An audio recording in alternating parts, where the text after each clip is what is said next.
Hello everybody, I'm Steve and welcome to Green Side Up, the home edition. Yeah, in the greenhouse again.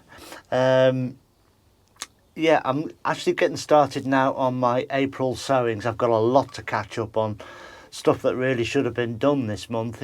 We're now in March, but I've cleared one batch of seedlings away. They're all down in the polytunnels as you saw the other day on the tour.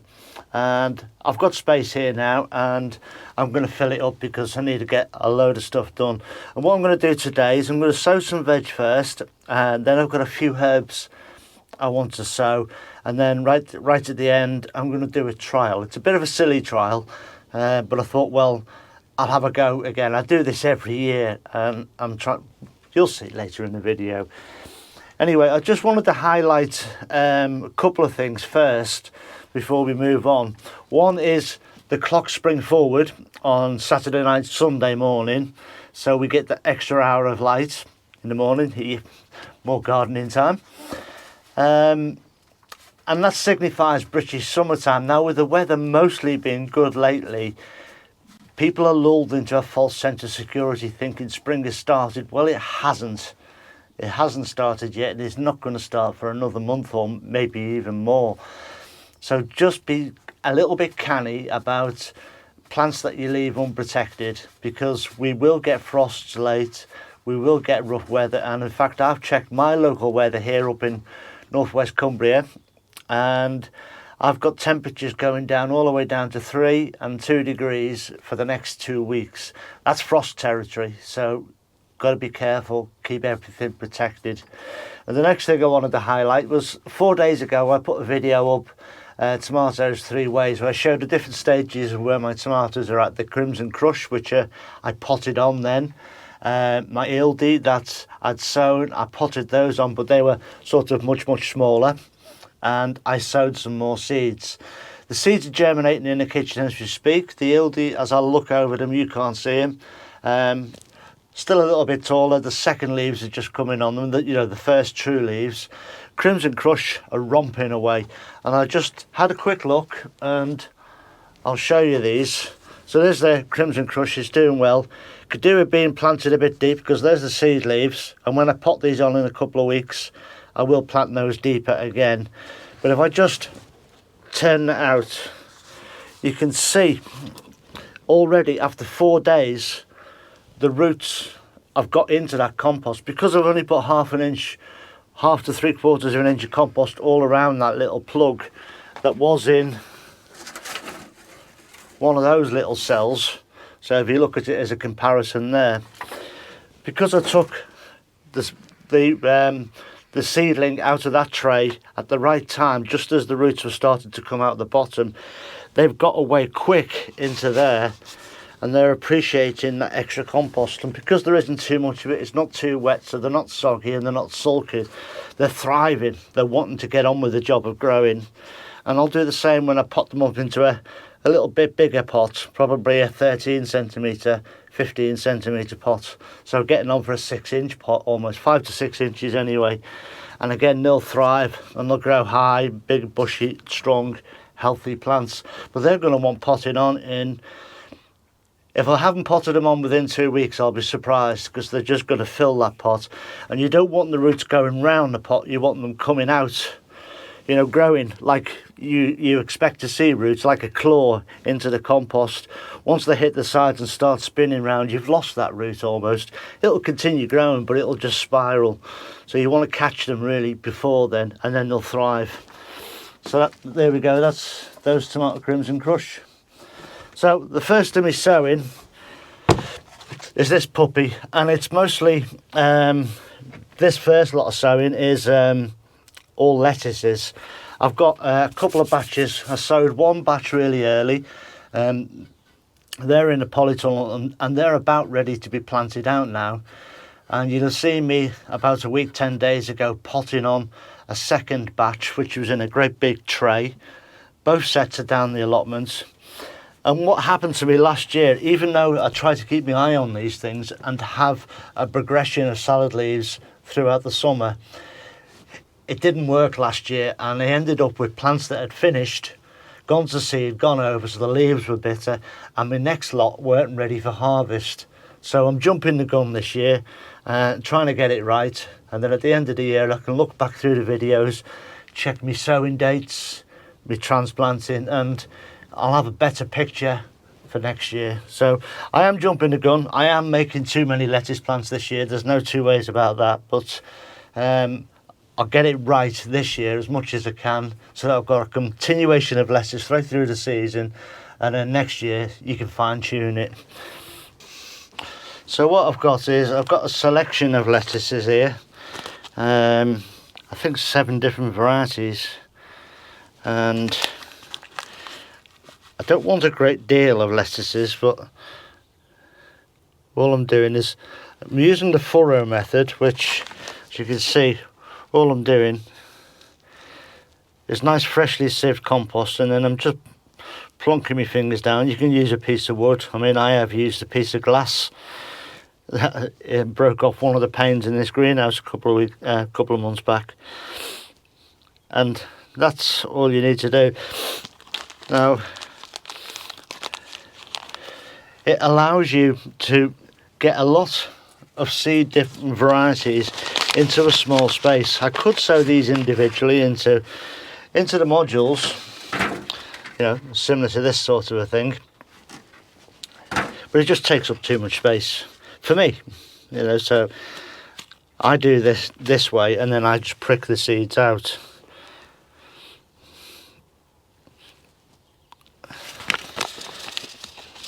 So I find this very convenient to get a lot of varieties going. I'll shut up now and get it done.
So there we are. I've got 7 lettuce varieties sown there. I've got Navara, Marvel of 4 Seasons, Amaze, Bijou, Freckles, Canasta and Intred. And just to finish off, I've got a couple of brassicas here that I want to sow. Again, just a couple of, because I'll be sowing these again later in the season, perhaps June, July time, somewhere in there. But this is Cabbage Savoy, and this one is Perfection.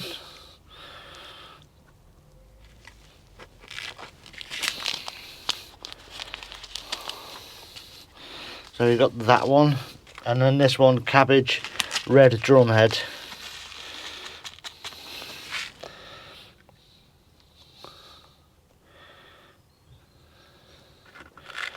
And this red drumhead's the one you want really if you want to pickle cabbage. which to be honest I highly recommend. Nothing better than having that around Christmas time with some cold meats.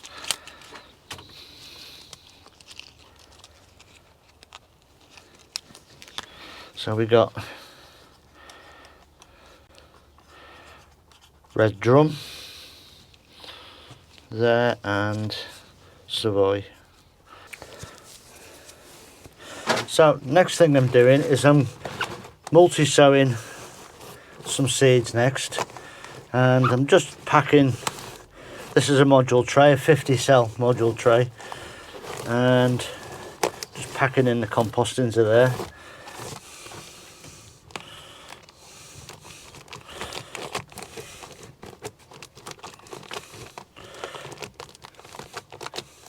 Because for the first month of its life, all the plants that grow multi-sown will all be relying on this compost. It's only a small cell, so I'll give them as much feed as I can really. So that'll do. And I'll just put a little divot in the top for the seeds. And the first one I'm doing is beetroot. And I've already got 2 different sowings of beetroot down at the allotments. Some of them will be going out very soon, going out into the ground. But all the more the merrier, I think. We do have some problems with some vermin down there, some rats and mice. And I don't mind so much. They get some, we get some, but I just keep sowing.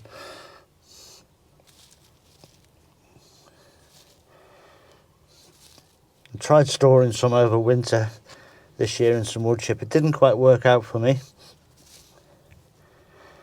So I'll have another go, a better attempt at it this next year.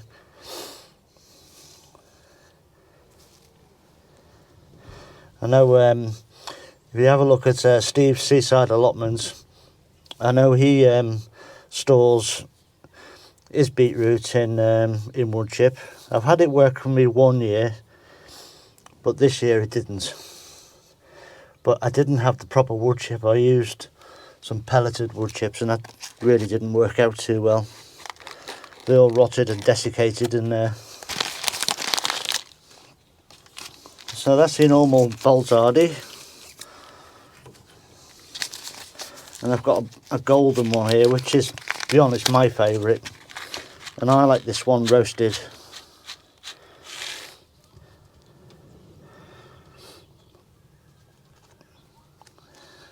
But they're so versatile, beetroots. I mean, you do so much with them: pickles, chutneys, make cakes with them. It's just endless. So, as I say, the more I've got growing, the more I like it, to be honest. Never seem to have too many. And I'll sow these again, probably another 2 or 3 times this year, I would say. It's great for when you've got a space in the bed as well, and you think, oh, what can I put in there? I know, beetroot. And I've always got a tray of it on the go. So much the better. So that's Burpee's Golden.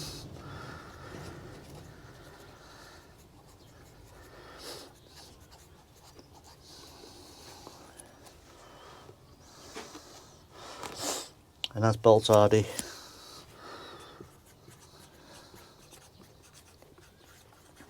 And again, same as usual with all seeds, just cover them over.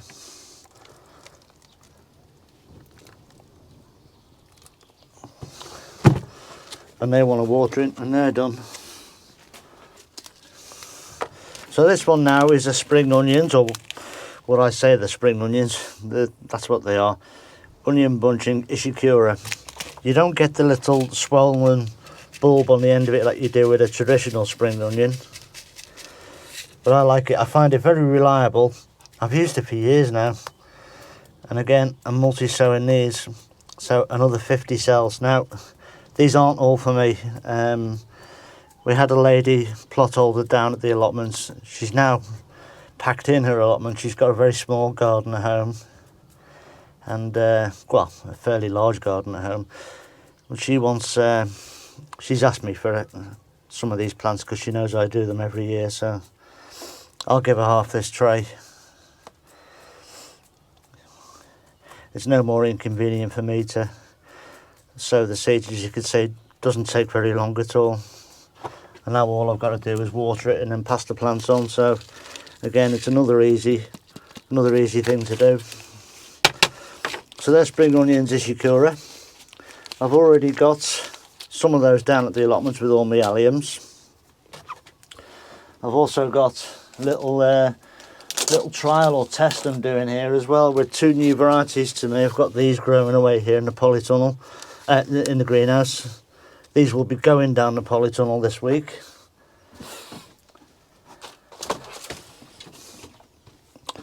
Yeah, so that's that. And now, again, just cover them over, water them, label them, and that's another seed sown.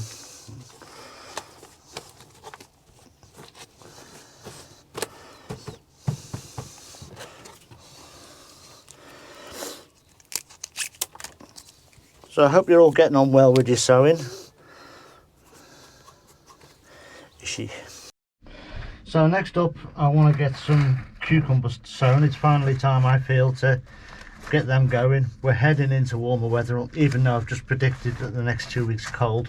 Don't matter, because they'll be staying here inside my greenhouse on the heated propagator bench.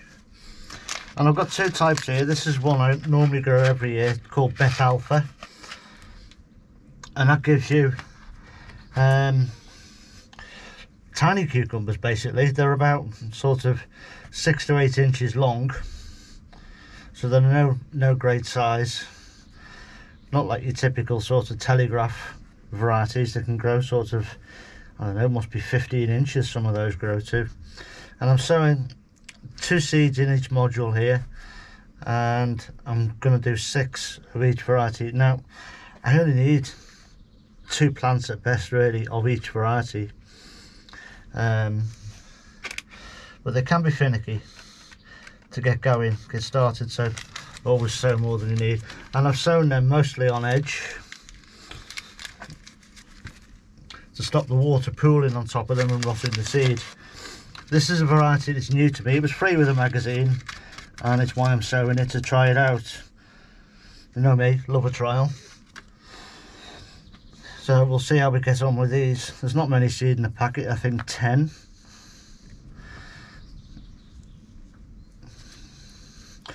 So this one is called Masterpiece, and I believe it says it's an outdoor one, and I haven't tried growing cucumbers outdoors for a number of years now.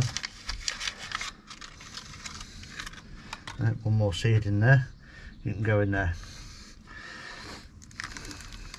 So these will go on my kitchen windowsill propagator for now. As soon as I see germination, they can come out into the greenhouse here. So that one is Masterpiece. And we're heading into that crossover period very soon, where more of the warmer weather plants need to be started. But for most of them right now, it's far too early.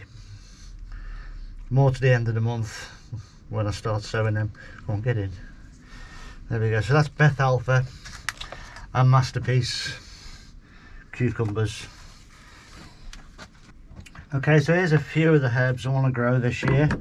I've already got parsley and dill growing in the polytunnel at the moment. I've got some coriander behind me in a tray with some chervil, but the chervil hasn't yet germinated. And I've another 4 here I'm going to plant. It's a half-size seed tray this time, again with furrows in. And here's probably one of the most important. This is basil. I mean, who doesn't want to grow basil? To me, this has got to be grown indoors. It needs that heat through the summer months. So that's a sweet green basil. The next one is a lemon balm. Now this is a lovely herb, both for the aroma and for the flavour. You give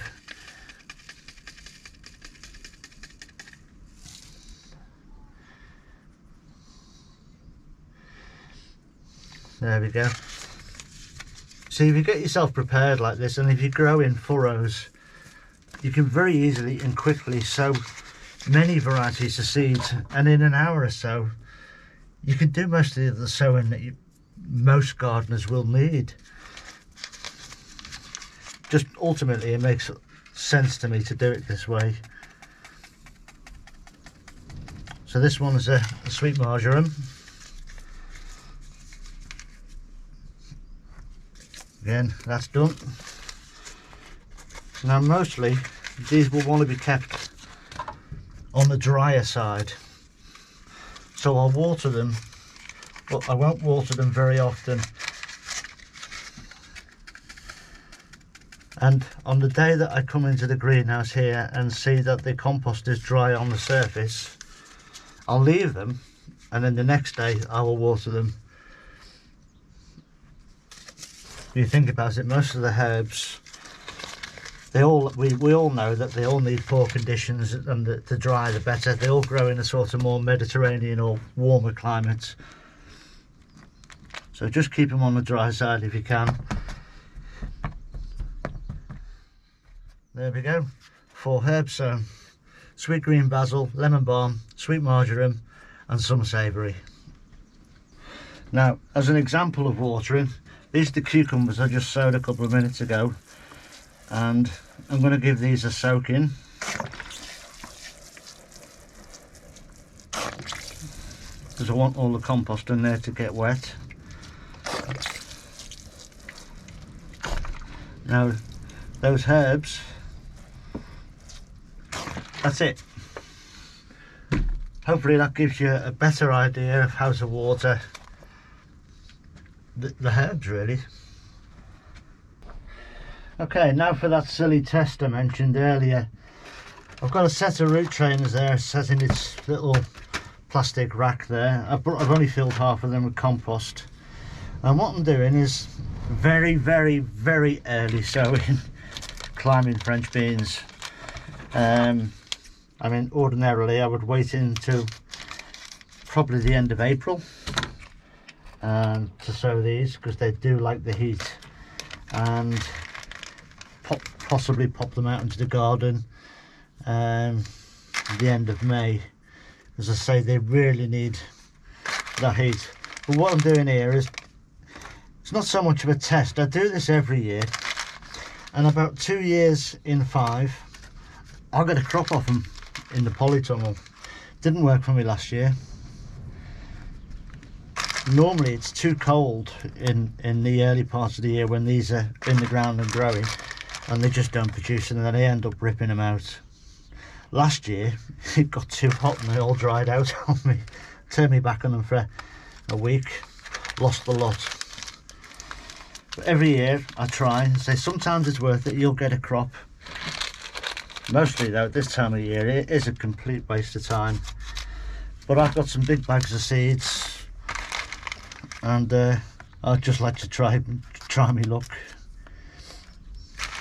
You know, one day I'll do a proper scientific test where I note down results, temperatures and everything, but that's not likely to happen anytime soon.